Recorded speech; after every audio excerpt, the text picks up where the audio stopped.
small group to help. Y'all know that? All right. A very important question was asked in your absence. But because y'all were so addicted to nicotine and basic immaturity, you missed the vital question. However, because of my experience, wisdom, and knowledge of elder folks, I think it appropriate to ask the question publicly and give the answer one time so you can all hear it, of which two of you most will actually comprehend and retain the knowledge of the answer. Here we go. Somebody says, hey, we love what we see here. We're going to do this in West Virginia. How do you pay for all this? Hey,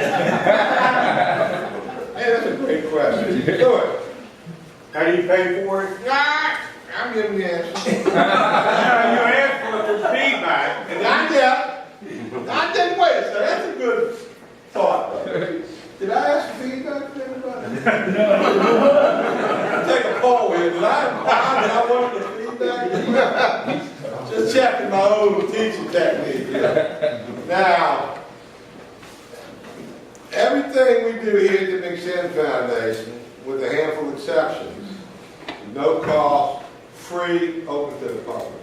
For example, right now we have two family members just walk right in. We're having a family meeting. A recovery coach is delivering information to a family in need full of questions. That doesn't cost them a thing.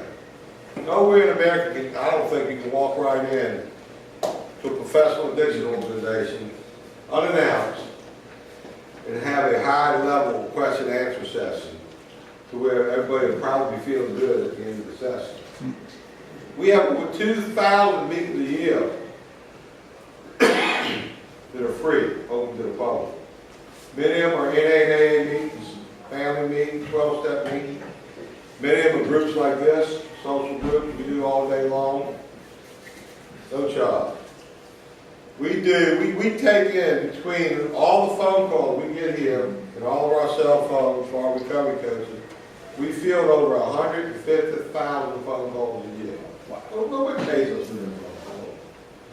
We have over 50,000 consumer visits a year in this basement. Okay? Nobody pays for that. Church don't pay it, we pay the church. We'll be here. Now, we have 35 beds in recovery houses in the community that these girls and guys can walk to. Out of 35 beds, half of them somebody accessed without paying a nickel. Now, a lot of them gave us a kiss and a promise. We didn't get the kiss, we got the promise. And some of them make good on their promises. Most people don't. Most people that come here with no money, they leave here not paying us no money, or very little. But the other half pays a fee.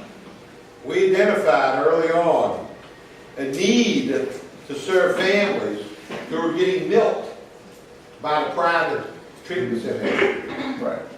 If you got a loved one, what is the solution for addiction? Recovery. Recovery.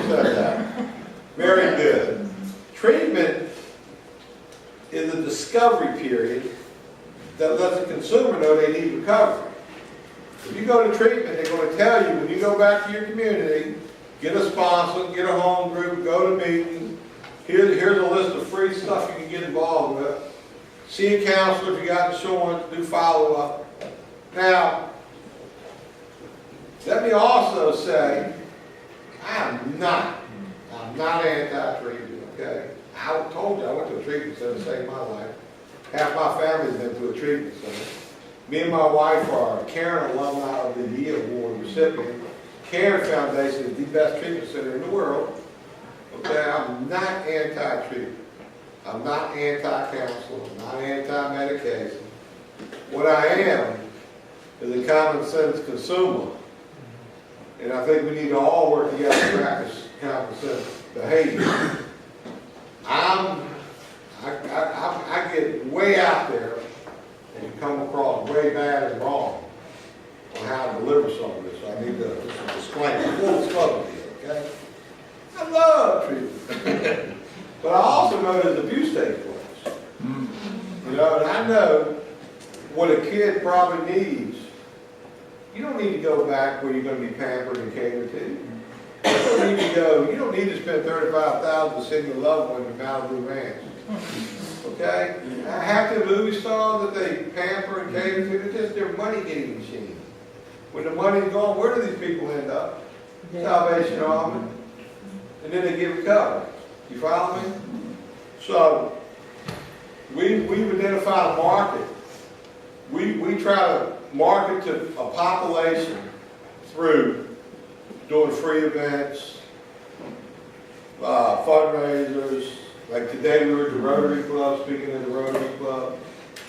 But there's a market out there that will pay, and our price point is $3,500 for 28 days to live in our house and have access to all this wonderful recovery stuff, which we will personally teach your loved one and link them to the recovery resources. We will stand there and babysit these people and remind them every day, go to the meeting early, sit in that chair early, get a lady with a black key tag phone number, call that lady. Don't call that newcomer boy, call that lady. You know, reinforce what they need to hear. You get me? And people love that. You know, these families send us these thank you notes that are off the chart. Thank you, Jesus. Thank you so much for saving my child's life. We credit your smart thinking and practices with helping us. We were getting ready to mortgage our house and send our loved one off to a rehab. And yet, we didn't have to do that. We sent them to you for less than the price of a broken used car. And you got the same result, if not better, than when they were going to get it at rehab. That's a key phrase.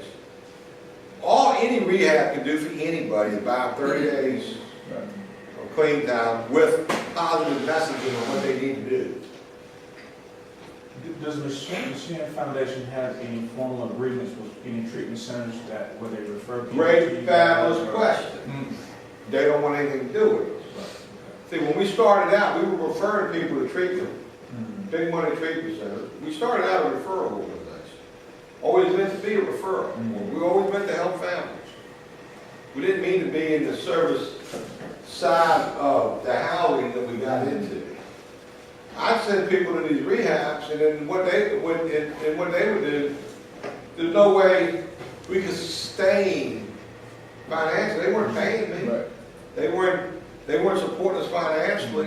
They weren't covering our costs. And then when we did get a recovery house, we said, fine, go to treatment first and re-enter through our recovery house. Well, if they had money for treatment, these treatment centers all have their own recovery houses in Florida they send them to. So we're out of the loop completely. And like the outpatient program, the local outpatient program, I recall sending a young man to him. I told the mother, the boy's 18, he only been doing opiates for a year. I said, look, go over there, ask them just to give you a 5-day detox program. Do their outpatient program. They had insurance.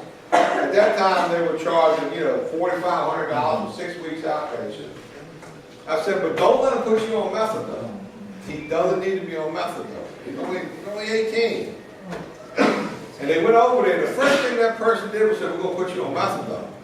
And the mother said, man, that's what John Shinoda said he was going to do. That guy called me up, wanted to sue me for practicing medicine without a license. Right. I said, I could probably have you locked up and arrested and put under the jail for suggesting you give methadone to an 18-year-old who hadn't been using it in a year.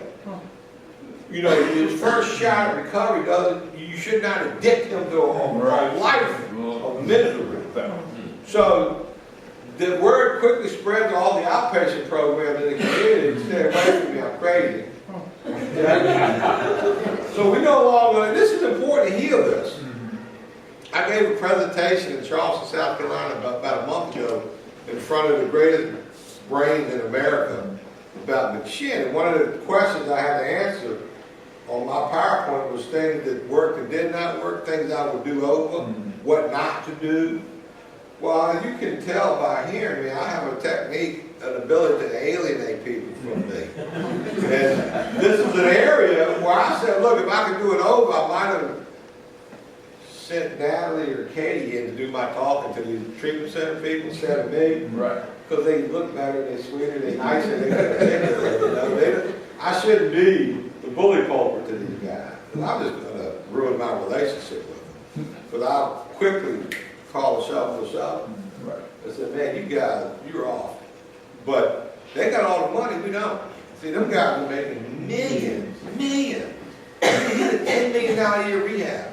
They were paying for outpatient. But every one of his clients are going to meetings over here for free. You know, so I even forgot where we was with the question of the referral Yeah, system. you had, yeah. Now, wasn't that long ago when, what was her name? Kennedy's wife, not Ethel the mother. Who was Ted Kennedy's first wife? Rose, what was her name? Anyway, Who was addicted? Ted Kennedy's wife, his first wife, the mother of his children, when she was coming out of rehab at one night. Joan Kennedy.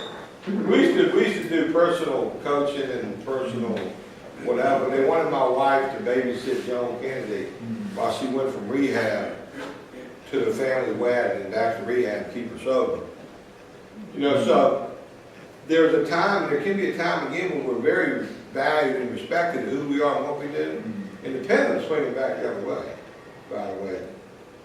But we're proven to be right in everything we say and do. Yeah, we talk loud because we have to. Because that's one of our greatest assets is the truth. The truth will piss you off, but then it will set you free. And I delivered nothing but the truth to these people.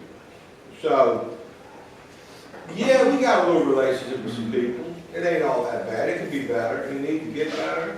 The Department of Behavioral Health and Developmental Services Deputy Commissioner, this is a few years back, when his son needed help, the Director of the Office of Substance Abuse Services, one of my nemesis in the bureaucracies, suggested this guy send your boy to McSheen. That's where I sent my loved one. So they sending their loved ones to us, but not the money. So, but let me do this. Let me finish the PowerPoint, because I might answer a lot of questions. And there ain't nothing I like more to do. This is my favorite discussion of all time, right here, what we're in right now. Right. I love to point out how important and valuable we are, and how much we are a big piece of the solution, and how we are discriminated against and disrespected, and how we need to be put in the game, coach. Right. We're the best players, we're on the bench. Right. You know, we're not even allowed in the game, they're killing us. Now that's We need to get in the game. And I haven't figured out the magic paragraph yet to tell the coach to put us in the game. All day long, I'm in practice, we make every shot, don't miss nothing. We embarrass all the other teams, but he won't put us in the game. And it's just killing us. So, you know, Rudy. So, here we are. When you go back to West Virginia, you know, several years ago, we were invited to the White House, one of the America's top 100 faith-based groups, roundtable discussion. You know, we recognized up there. I sat on the General Assembly Commission for some joint Senate House subcommittee for 3 years. You know, we have our influence. You know, churches know about we're spread pretty wide and far in Virginia, the metropolitan area. We got that van and we give away. You can, well, it's $10 a copy to buy, because that's what we pay a copy. If you pay for the class, you get one. But you download it for free on our homepage.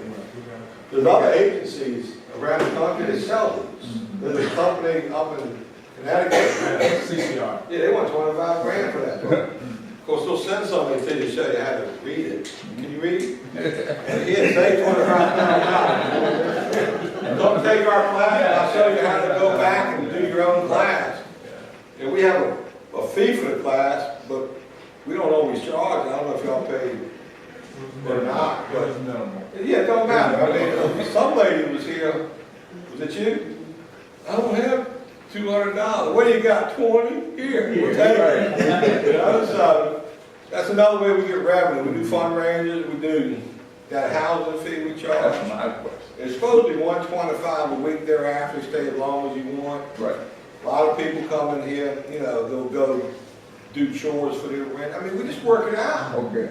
A lady called Stacey Murphy, who was the past president of the National Council on Alcohol and Drug Prevention, when we first started, told me back in '04, when we incorporated and started extended, if you do good work, you're going to be just fine. And I thought that was the most moronic thing I ever heard in my whole life. But I'm a paint contractor by trade, and do good work, that's how I become the best in the world.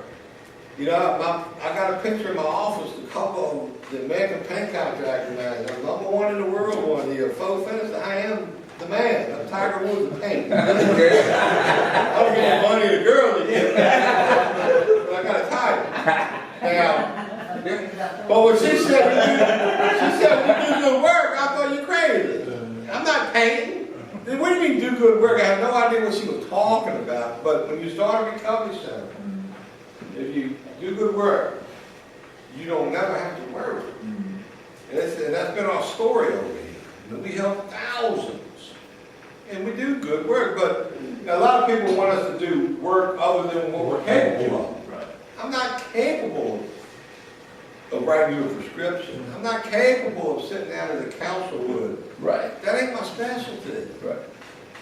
But what I'm capable of is telling you what I did and what I got, and if you want what I got, do what I do, and you get what I got. Now, I'm really good at that.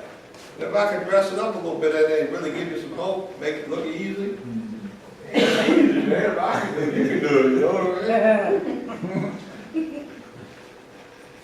Anyway, we're an authentic organization. We created this manual. Now, when we started, we were the first person in the state of the state to do this training. And our strategic plan at that time was all these agencies should be sending their people over, we can train them. Well, once again, I alienated those people from it. So they created their own training, which ain't as good as all. And they're paying each other back and forth their tax dollars to go back and forth to their training. It's the biggest crook system I've ever seen in my life.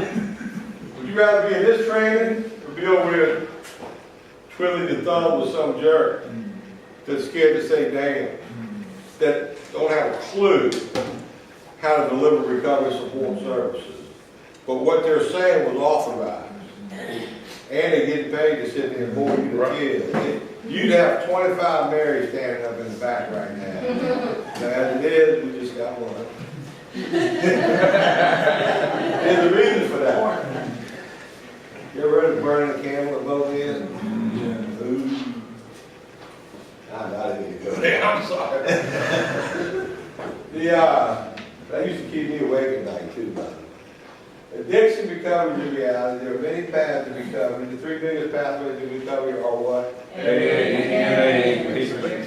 Did you know, for example, in the Arab world, you look over here, when Narcotics Anonymous went to Iran and translated their book to Farsi, within 3 years, this is in the biggest arena in Tehran, the Vice Ayatollah came to the Narcotics Anonymous convention and gave it to the Minister of Health Award of the Year for being the one organization that turned the tide on addiction more than anything else they're doing in that land. And it's because of the Muslim Farsi faith base. They translated it in a basic text to their language. The religious transfer was incredible. It was almost like a God thing. You know, so it just turned out to be this great translation spiritually. And so in Iran, it ain't Christian, it's Muslim based. You know, but in America, Christian is the major pathway. And in India, Hindu is the major pathway. And that's been our experience, and we translate our recovery language in other languages and other religions. But in America, that's what happened. Recovery First is in a supportive community. We're a community. I don't know if y'all know that or not. We get lots of firsts in here, don't we? Don't we? We do. Looking at you, you got first while you was here. You got all these people you didn't have before, man. And you're doing good, you know. I say get a laminated card and a grease pen. You know what the grease pen is? And have a clean day. Laminated card and a grease pen. as you need to, just switch it out. Man. Don't ever get your clean day tattooed. Y'all know why? There's a whole lot of extras. Anytime a new couple gets their clean day tattooed, I'm like, oh shit. It's like getting your girlfriend tattooed. You know, what do you think, man? You think they're gonna be holding one? What are the rest of the men gonna think the rest of their lives? Especially the tramp stamps they get, Property above them. Don't ruin it for everybody else. Oh boy. Recovering and recovered people. Honestly, now wouldn't you agree that we are a major portion of the solution for addiction is the recovered people, the community? Come on. The funders don't get that. They're stuck on stupid. It's the damn thing I've done the same. By our silence, we let other people define us. You hear me? I don't want nobody speaking for me. I can speak for myself, thank you. The worst thing I want, I hate it when I go to a political fundraiser, and I'm talking to the governor and the senator and the congressman and presidents walking around. All these hot shots are talking about how they just got a $40 million appropriation for a new prison and they got the contract on, you know what I mean? And then I mentioned recovery.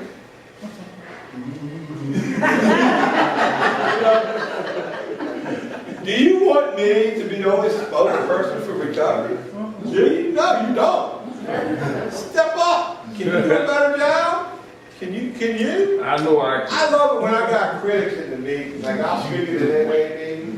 I'll hear some great life-saving, vital information that I heard from somebody else. I don't make the shit up. I didn't hear that. This is the good shit you hear.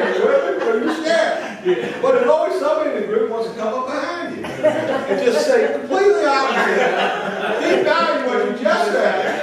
And they're in between their doses at the mouth. While I'm on probation and parole. And they've never had the same job for 3 months in their whole life. Right. But they look up. Yeah. And the newcomers don't know about it.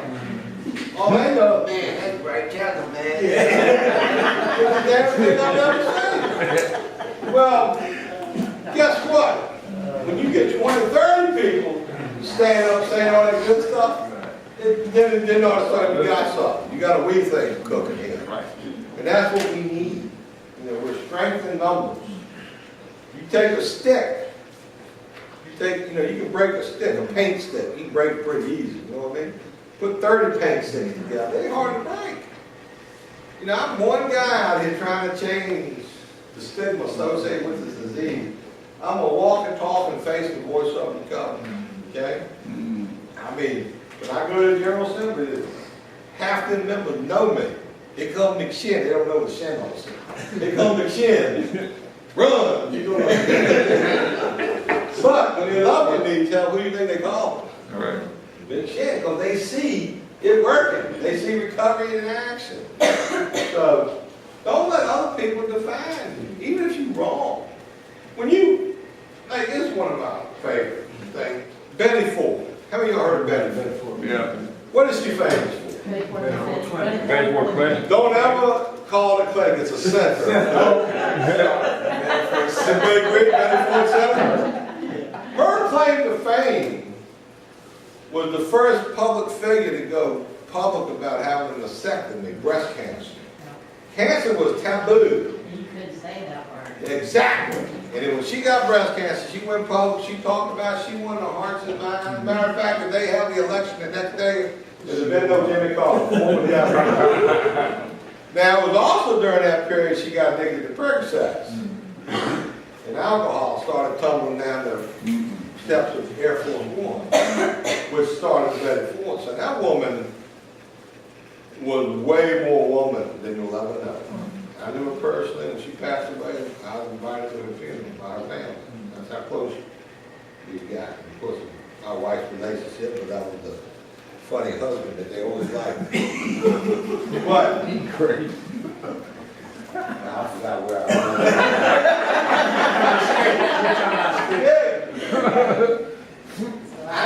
I'm not letting people, recovery is a wonderful thing, man. There's many of us out there, 25 million people in recovery, y'all know that? There's a bunch of us out there, it really is. We are the faces and the voices of recovery, we're everywhere. Y'all ever heard of Lori Dude? Fox News, Anchorwoman, CNN, MSNBC. Y'all know Lori Dude, right? I think she's the hottest chick I've ever seen on news TV. Anyway, she's going to be a celebrity speaker at Recovery Fest this year. And you should hear her talking about recovery. I mean, we the faces of what's going. We don't make the news though. We're not newsworthy. Recovery's not newsworthy, but the crimes have been it all. Go figure. Yeah, many of us, we are everywhere. We hang out at nice places, take pictures. Now this I like especially well. This is that's me right there. But Peter's in there, myself. These are all McShin people. We're up there. That's Rosalynn Carter, former First Lady, former Speaker of the House Pelosi, Congressman Kennedy, Congressman Ramsey, Senator Domenici. And we got a bill passed in Congress by advocating by going up there, the mental health and the parity bill. For those that know my wife, she's the lobbyist, we got that done. That's how we got no better for it. But there's some nice faces and voices of recovery, I think. And he's a Democrat, he's a Republican, and the Republican sponsors the Democrat. I mean, so we can get along. Here we are in New York, the big rally. We do that right here in our backyard, this September 7th and 8th. If we get good weather, we'll have 5,000 to 10,000 people at a state championship barbecue football music fest. We'll have 10, 15 politicians show up and do their little speeches. We'll have Lori do there. We'll have bands, one band after that. It's a fun time, man. I mean, go in our media room and look at the pictures from the previous years. You know, last year we had the drug czar. Poured down rain, we still had 3,000 people show up. The year before we had Judy Collins, we had 7,000 people. The year before we had Peter Tork from the Monks, we had about 5,000 people. You know, McShin puts on the best recovery event in the nation per capita, I think. Every September is National Recovery Month. I'm actually in that walk. That's the Brooklyn Bridge. 10,000 was walking across the Brooklyn Bridge. Rain didn't keep us away. And this is something, somebody mentioned funding earlier. The federal government, this agency right here, you got President Obama. Under him, he appointed Kathleen Sebelius. She's the Secretary of Health and Human Services. And you got Secretary of State Clinton, Secretary of Defense, whoever he is. Well, this is the agency that gives Virginia $42 million of federal dollars for the community service boards.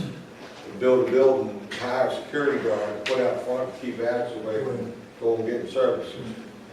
And you wonder why I got a problem with it. Anyways, they write this book in 2006. Every year they got to do a report. It's that thick. I got the book in there.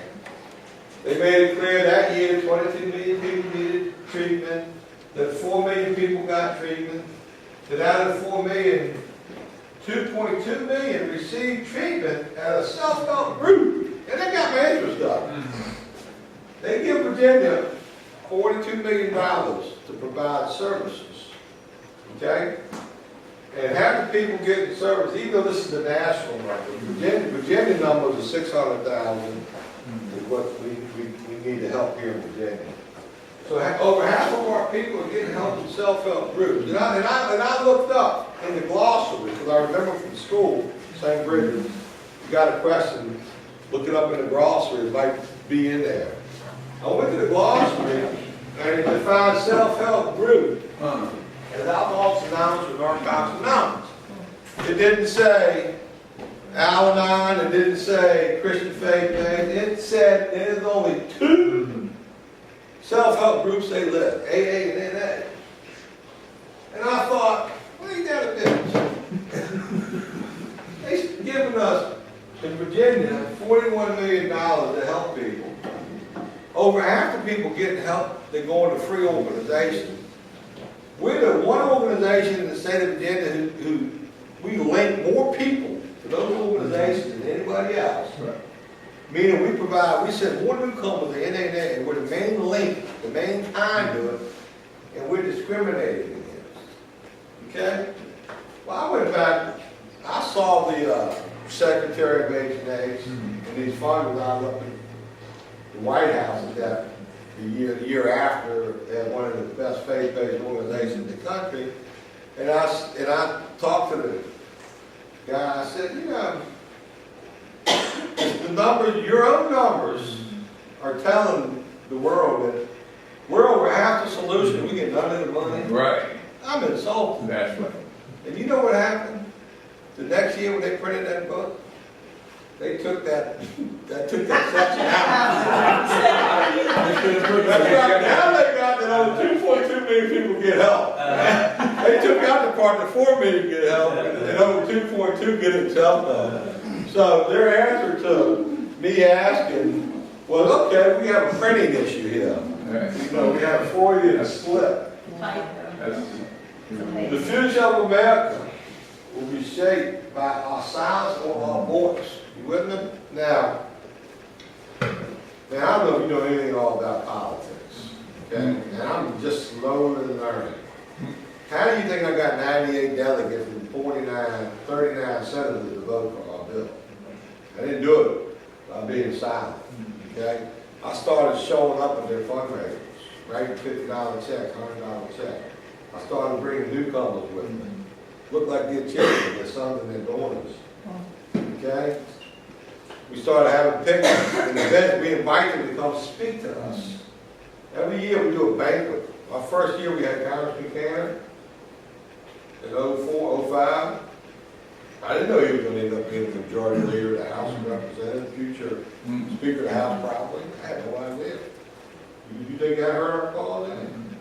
He was the first member of Congress to sign on to the National Addiction and Recovery Office, Congressional Recovery Office.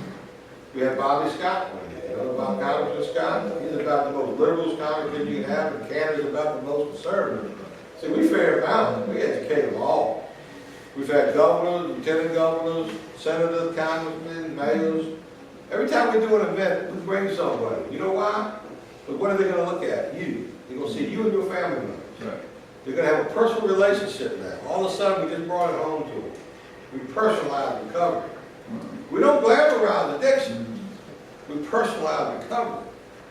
And when people see us and they come to our events, they come to Loot Fest, and they come to the Recovery Fest, and they got a loved one dying from this disease, you know what they're going to think? Why can't my loved one get this? Why can't they see this? Well, they can. That's why we do these things. We want you to. Every time we do an event, a life gets saved, a family gets healed. Every time. Every time the newspaper runs a positive article, guess who walks through our door? Somebody. So it's critical when you go back to West Virginia, you start planning a public event. Do one monthly. It can be just a question and answer from concerned family members about how to get recovery. Sensationalize recovery. Okay? Do we agree that addiction is contagious?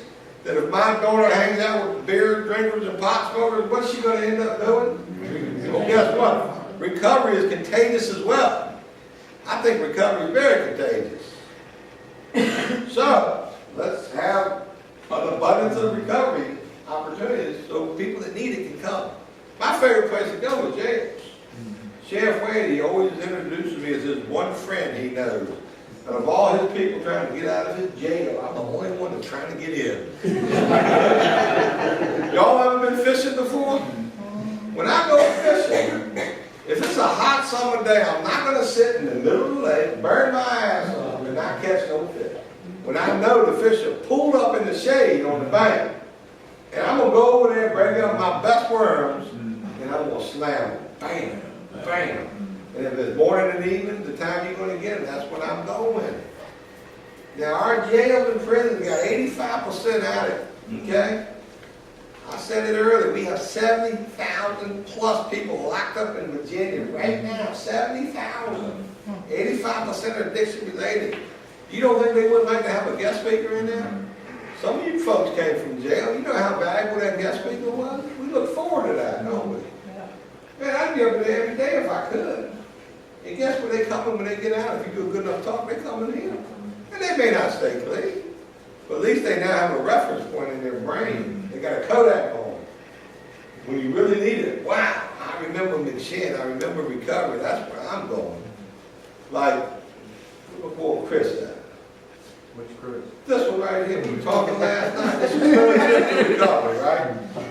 You know, my wife, she went to rehab several times. She passed out the day before the dinner plate one time. You know, she represents the addiction field, big shot lobby. You know, but she got, I knew when she was relapsing, total scumbag, cheating, lying, stealing. I can't even use the language she was when I was dating. But now she got 14 years clean. She's doing great on top of the game. It takes the average person 5 treatment center stays or recovery stays over a 10-year period to get a couple of years clean. That's just how this disease is. Don't make this stuff up. And then we consider that great numbers. I was talking to Chris last night. I said, Chris, this is your 3rd time recovering. I know you gotta like what you see. I know you gotta want this. Katie wants it. She's got a baby on the way. Natalie wants it. I know y'all want recovery. You know, and I know some of you want to use it because that's the love of your life. You ain't quite let go of the love of your life. Well, I'm here to tell you, just talk about the Bible for a minute. I'm not a religious person, but if I one thing I heard about the Garden of Eden, you can do anything you want but eat the apple. You know what? I don't know about you, boy, but Eve looked pretty good. You mean I can tear her up? Oh, no, eat that apple. That's how I saw it. That Garden of Eden, they had fresh fruit right for the picture. A bunny comes out, you want to eat the apple, you eat the apple. But if you do anything you want, don't touch that apple. Okay? Now, how good can the apple really be? You know, you got all this other stuff here. I'm here to tell you, ladies and gentlemen, you can do anything you want. Have anything you want in recovery. But don't use no matter what. Your apple, just don't use no matter what. Okay, y'all look good to me. You the Garden of Eden. Look at each other. This is a drop in the bucket for what you can do to get in the world. Spiritually, mentally, physically, emotionally, financially. This ain't nothing. Don't eat the apple, don't eat it no matter what. Now, I've also noticed that people, if you go to any AA meeting or NA meeting or Christian faith-based ministry and ask somebody who's got 20 years or more clean, how involved in service work have you been? You will notice they all have that common bond. A grateful addict does not use. We express our gratitude in our service work. There are many ways you can serve. You can serve by cleaning the room up before and after the meeting. You can serve by making coffee. You can serve by putting on NA convention. But you can also serve by being a voice of recovery. That's a form of service. I wear recovery shirts all the time. You should see me in the supermarket. I love it. Supermarket, Martin's, right? What's that keep coming back shirt meaning there? You know, the NA logo. Well, man, that's the Narcotics Anonymous logo. All of a sudden, I got an audience. Everybody looking, Narcotics Anonymous, you know? They're ducking cashiers and people in line, and I go on and say, it's a worldwide fellowship of men and women who have found a solution to the disease of addiction. Thousands of meetings all over the world free. You do have an addict in the family, don't you? And they all do. Because I know they all do. And I'll say, NA.org, AA.org, Google Recovery. Do your homework, and there's all kind of solutions out there to your problem. And you know, a week don't go by, somebody don't come down here that I met in just a weird place or situation, like a grocery store, a mall, in general. I'm a happy face and voice of recovery. Now, y'all remember the AIDS epidemic? Some of the older folks remember it. The younger ones are going to live it. But some of us remember when it first came out in the 80s, movie stars were catching it. AIDS was, all of a sudden we had this disease that was a gay man's disease or a drug user's disease. It was horrible. It was killing people. There was no cure. I personally would go to a meeting, and if I thought there were going to be a lot of gay people there, I would not go because I did not want a mosquito to bite a gay guy and come over and bite me. That's how uneducated I personally was. I didn't mind the hugging part, but them blood transfusions, I understood that part. Now, I wasn't sure a mosquito could carry it or not. I won't blame. I didn't know I could get hepatitis C from my wife shaving her legs using my razor. You know, didn't set me up, you know?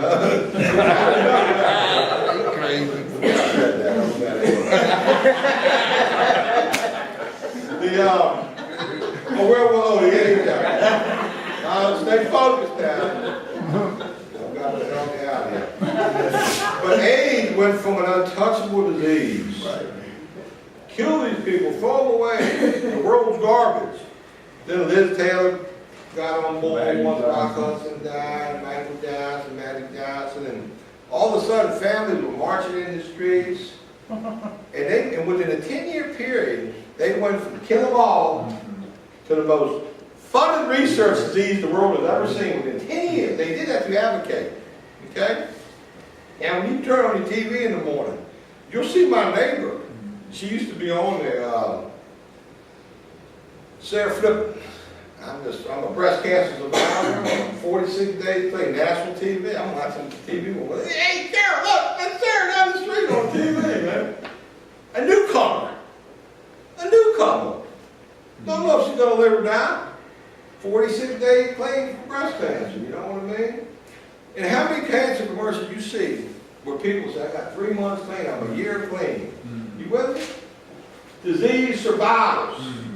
And how many people that get cancer die within 5 years? 50%? A lot. Okay? You see diabetics on TV. You see Jerry Lewis Telethon, the little crippled children. You with me? I'm not saying go on TV and speak for AA or anything. I'm not saying that. But can you be a face and voice of recovery? You daggone right. That's why I say I'm a person of long-term recovery. For me, that means I've been clean and sober for almost 30 years. Whatever, if you got a year clean and sober, to me, that's long-term. If you got under a year, you can say I'm a person in midterm recovery. For me, that means I've been clean and sober for 62 days or whatever. If you got more than a week clean, you're doing something. You're not a newcomer. I got news for you. But we've got to advocate. We got to do this together. I'm telling you, man, when I go to Commonwealth fraternity, like Trip Chocolate, anyway, a lot of these guys, they want to see all the faces in there, you know what I mean? Because some of y'all look better than I do, okay? They like to see fresh faces. That's why when we're going to go meet the governor in a couple of weeks. I invited a few people. Well, you got to be here when the day comes, okay? You can't be in jail, dead, or drunk, okay? I don't mind if you got a day clean or not. I mean, like I say, newcomers is good. You know, they need to bring it real to these people. I'm not one of those people. Well, I don't want them speaking for me, because what if they realize? Well, what if they do? I mean, 90%, 95% people will relapse anyway. I mean, come on, that's the reality of this disease. But did you know this? Our DSM, Diagnostic Service Manual 4 reimbursement code, which just came to file with the new healthcare bill, we need the same reimbursement code as diabetes, asthma, and hypertension. I got hereditary hypertension, which means there ain't nothing I can do about my high blood pressure. I'm going to have it. Now, if I eat less and exercise, I get a little better reading, okay? If I take my medication, I am in control. For diabetic, take your insulin and stay there like Krispy Kreme donuts, they are going to do well. If an asthmatic person does not smoke cigarettes and hits their inhaler, they're going to do good. If an addict doesn't use and go to meetings, they're going to do good. If they have a co-occurring disorder which requires them to take Celexa or Wellbutrin or whatever, if they do that, they're good. You with me? That's our treatment, our prescription. Here, the doctor. You don't need to be a doctor to write the prescription. It's here. Don't use no matter what. Go to meetings, get a sponsor. They do prescription, young lady. And it didn't take a PhD to come up with that. If you do that, you won't relapse. And that's the nature of recovery. It's real simple. Anybody get that? Anybody not get that? Y'all follow what I'm saying?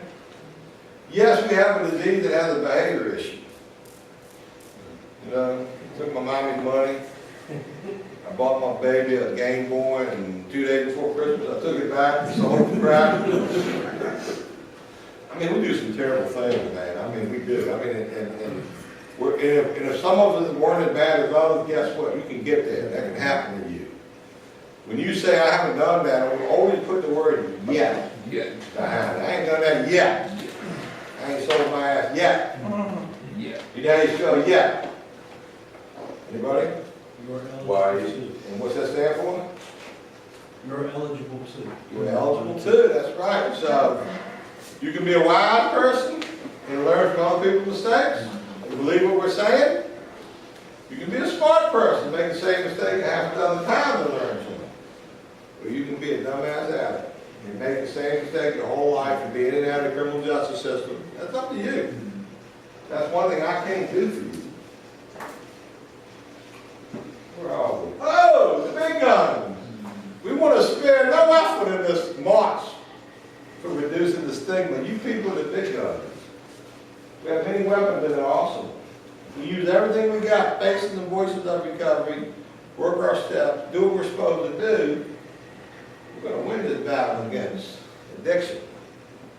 Now, this might be the end of the slide, but it ain't the end of our journey. It's just the beginning. You people, no matter how long you're going to live, you're going to live with the disease of addiction. Now, you can die with the disease of addiction, or you can die as a result of the disease of addiction. If you're going to live with the disease of addiction, I suggest you get involved in this thing called recovery. And part of your recovery journey should be making the world better for the next addict coming behind you. And one way you can do that is be a positive face and voice of recovery. Okay? Y'all hear me? Any questions? Now's a good time for questions. What would a reimbursable recovery system look like? What I think it should look like. The system was going to get some funding to the recovery Man. community, how would they? What would James, that look like? you're a wizard. This is what it would look like. I think. And I'm only, and I humbly say this, if there were a think tank in America, and what this would look like, the think tank is speaking. I'm the most genuine, authentic think tank you'll ever run across. My wife is in this business in Washington. She's a charter member of the Betty Ford Institute, charter member and past president of the Faces and Voices of Recovery. Every organization is trying to make this a reality, what you're talking about. I have the full picture. I'm watching the movie. I'm seeing the forest. But I don't drink the Kool-Aid because they're already screwing the system up as it evolves, emerges, and transforms. But what the system should look like, number one, recovery support services is 5 basic, reimbursable recovery support services that it doesn't take a rocket scientist to deliver. It doesn't take a college person to deliver. Only requirement to deliver is somebody that got a desire to deliver it and has experience with the delivery system and successful experience. Recovery housing is a reimbursable recovery support service. You got thousands of recovery houses all over America right now. You got Oxford houses, you got McShin houses, you got Ocean and Ragman houses, you got houses out the ass all over. You got every kind of house where you can pimp and go for nothing except for trade, or you can pay a lot of money, and everything in between. But have a recovery housing reimbursement support service. A recovery center, a safe place for people to come. Number 2. Number 3, recovery coaching. Now you people in the McShin Foundation, I don't know if you know it or not, or if it's registered or not, you have recovery coaches around you all day long trying to guide you in your recovery. And I don't recall any of you getting molested. Have any of y'all been molested since you've been here? No. I know the answer to that. Have we borrowed money from you? No. I know the answer to that one too. Have we abused you in any other way other than cussing you out? I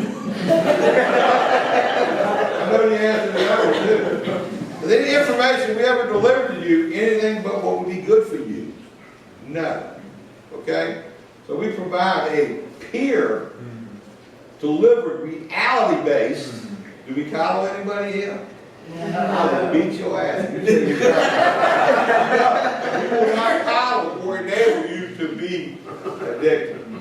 So, safe housing, safe community recovery center, safe recovery coaching. A lot of people need to know where the food banks is, how to access food stamps. We have clothes, shelter, food, clothing, and transportation.